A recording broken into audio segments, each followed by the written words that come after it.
저번 시간에는 대기의 대순환에 대해 공부를 해보았고, 이번 시간에는 해수의 순환에 대해 공부를 해보도록 하자. 먼저 해수의 표층순환에 대해 알아보도록 하자.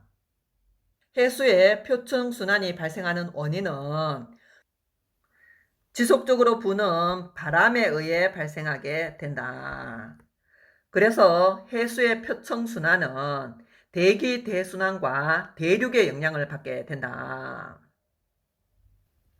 먼저 대기 대순환 중 무역풍의 영향을 받아 동쪽에서 서쪽으로 흐르게 되는 해류로는 북반구에는 북적도 해류가 있고 남반구에는 남적도 해류가 있다.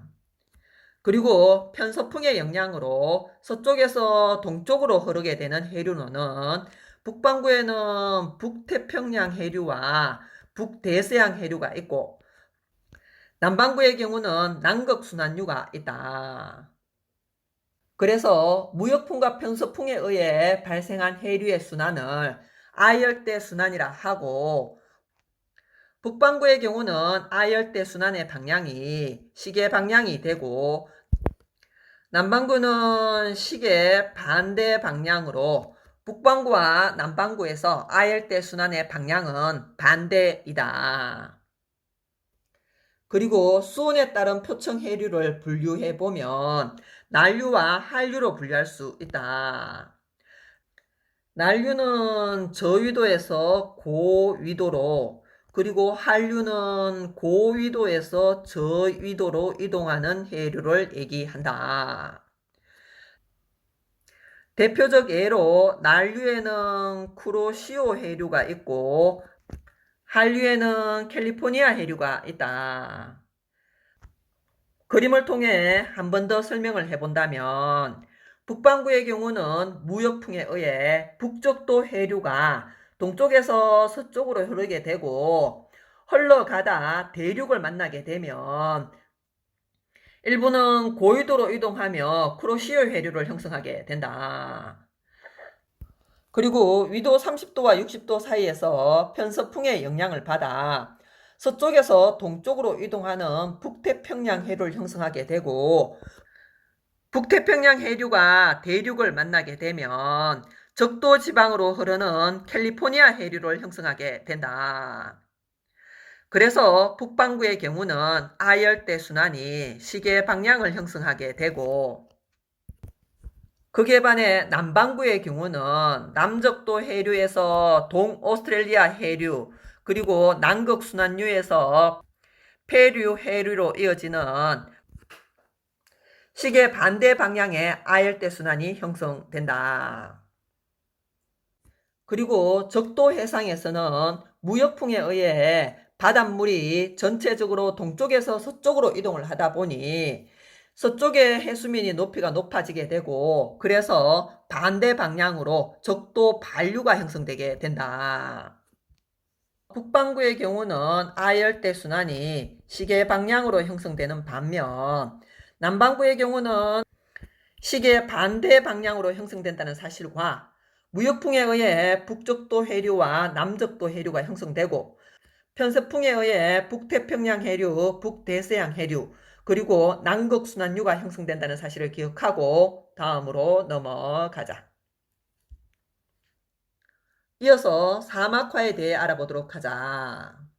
사막 주변 지역의 토지가 황폐해져 사막이 점차 넓어지는 현상을 사막화라고 한다. 사막은 주로 고압대가 형성되어 건조한 기후가 나타나는 위도 30도 부근에 분포를 하게 된다. 위도 30도 부근에서 고압대가 형성되어 하강 기류가 발달하게 된다.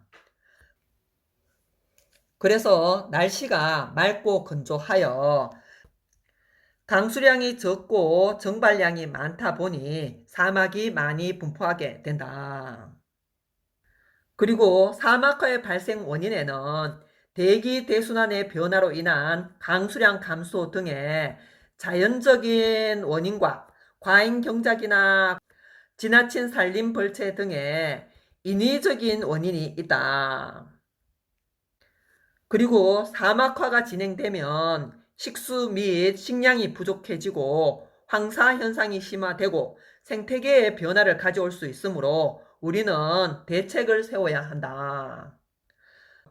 사막화를 막기 위한 대책으로는 산림벌채를 줄여야 하고 가축의 방목을 줄여야 하며 국제협약을 준수하여 지켜나가야 하며 숲의 면적을 늘려가야 한다. 사막은 주로 고압대가 형성되는 위도 30도 부근에 분포한다는 사실과 사막화의 발생 원인과 피해 그리고 대책을 잘 기억하고 다음으로 넘어가자. 이어서 엘니뇨와 라니냐에 대해 알아보도록 하자. 엘니뇨는 동태평양 적도 해역의 수온이 높아진 상태로 6개월 이상 지속되는 현상이고, 라니냐는 동태평양 적도 해역의 수온이 낮아진 상태로 지속되는 현상이다.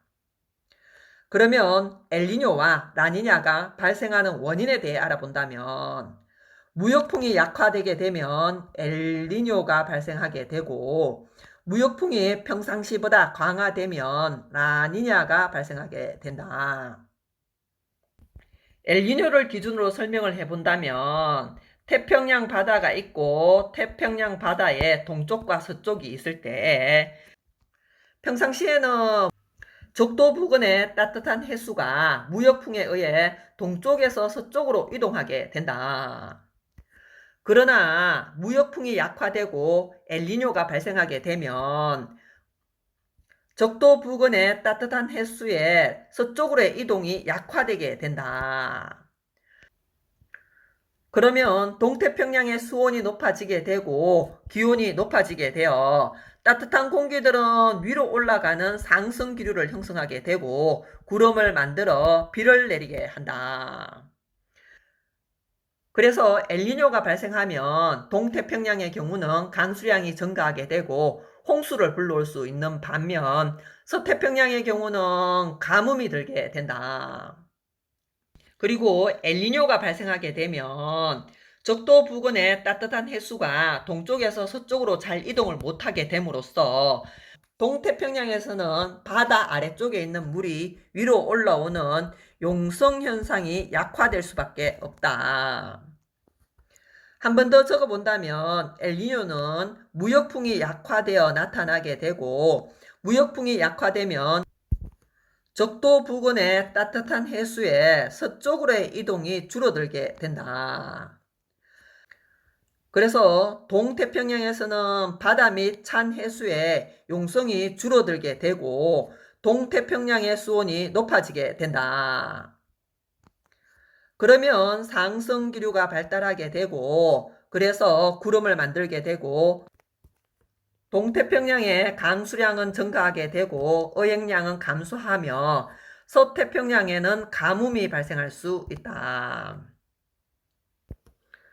무역풍이 약화되면 엘니뇨가 발생하고 무역풍이 강화되면 라니냐가 발생한다는 사실을 기억하고 뒤로 넘어가 한 번 더 정리해 보도록 하자. 엘니뇨와 라니냐에 대해 표로 한 번 더 정리를 해 보도록 하자.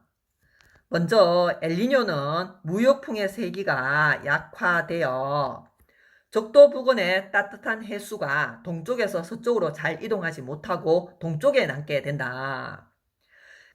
그래서 동태평양의 수온이 높아지게 되고 수온이 높아지면 공기가 가열되어 따뜻한 공기가 만들어지고 기압은 낮아지게 된다. 그리고 따뜻한 공기는 위로 올라가는 상승기류가 형성되고 상승기류가 발달하게 되면 구름이 만들어지고 비를 많이 내리게 된다. 그래서 엘니뇨가 발생하게 되면 동태평양에서는 홍수가 발생할 수 있다. 그리고 무역풍이 약화되어 동태평양의 바닷물이 서태평양으로 잘 이동하지 못하기 때문에 동태평양에서는 용성의 약화가 일어나게 된다. 거기에 반해 엘니뇨 때 서태평양에서는 평상시보다 수온이 낮아지게 되고 하강 기류가 형성되어 강수량이 줄어들게 된다. 거기에 반해 무역풍이 강할 때 발생하는 라니냐의 경우는 서태평양의 수온이 평상시보다 높아지게 되고 그래서 상승기류가 형성되고 서태평양의 강수량이 증가하게 되며 동태평양은 수온이 낮아지게 되고 하강기류가 형성되며 바닷물의 용성 또한 활발해지게 된다. 그림을 통해 한 번 더 설명을 해본다면 엘니뇨가 발생하게 되면 평상시에 비해 동태평양의 수온이 높아지게 되고 기온이 높아지게 되어 저기압이 형성되고 상승기류가 발달하여 구름이 만들어지게 되고 동태평양의 강수량이 증가하여 홍수 또는 폭우가 발생할 수 있다는 사실을 기억해 주기 바란다. 여기까지 해서 대기와 해수의 순환에 의한 강의를 마무리하기로 하자.